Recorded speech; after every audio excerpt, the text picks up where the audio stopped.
Orang sukses itu nggak santai ya, orang santai itu nggak sukses. Ini omongannya dari Pak Helmi Yahya ya, di salah satu videonya. Menurut saya ini bener banget sih.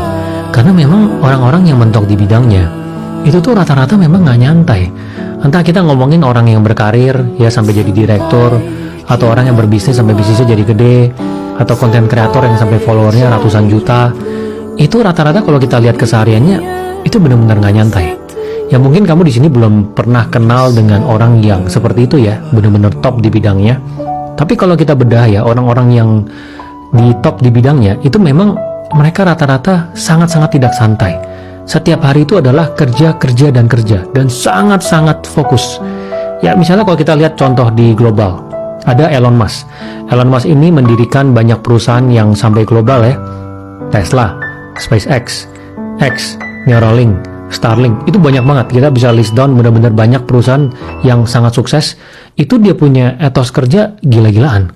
Kita bisa lihat di buku biografinya, itu ditulis oleh penulis yang terkenal ya. Ini si penulisnya juga nulis buku biografinya si Steve Jobs.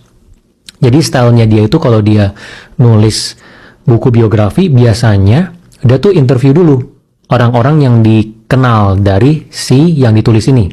Misalnya Elon Musk, berarti dari orang yang pernah nikah sama dia punya teman, dia punya mama, dia punya keluarga, dia punya karyawan, dia punya asisten pribadi, semuanya. Biar dapat gambaran, ini orang seperti apa.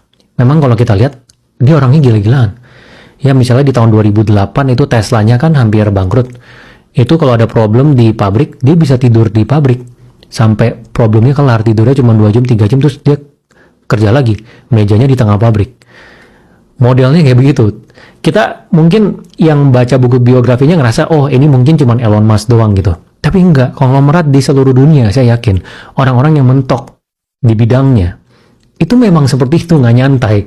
Di Indo juga sama, misalnya Pak Prajogo Pangestu, ya atau misalnya Pak Antoni Salim, itu orang-orang yang sangat bekerja keras.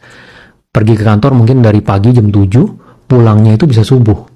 Itu kita bisa dengar ya dari ceritanya Pak Hotman Paris dengan Pak Pandu Syahrir, ketika ngomong, oh ya udah kenal dari puluhan tahun yang lalu, dulu juga begitu katanya. Dari pagi ke kantor, pas malam gedungnya lampu udah mati semua, yang nyala tuh cuman kantornya dia doang, subuh-subuh baru pulang. Pak Antoni Salim juga kita bisa lihat di interviewnya Pak Boy Thohir, dia ngomong, katanya dia malu, katanya pulangnya malam tapi nggak semalam Pak Antoni Salim. Pak Antoni Salim bisa sampai subuh. Walaupun sudah sebesar itu ya grupnya, sudah menjadi orang yang sangat kaya sekali, tapi kerjanya memang sangat keras. Dan itu yang membuat dia bisa sampai di titik itu.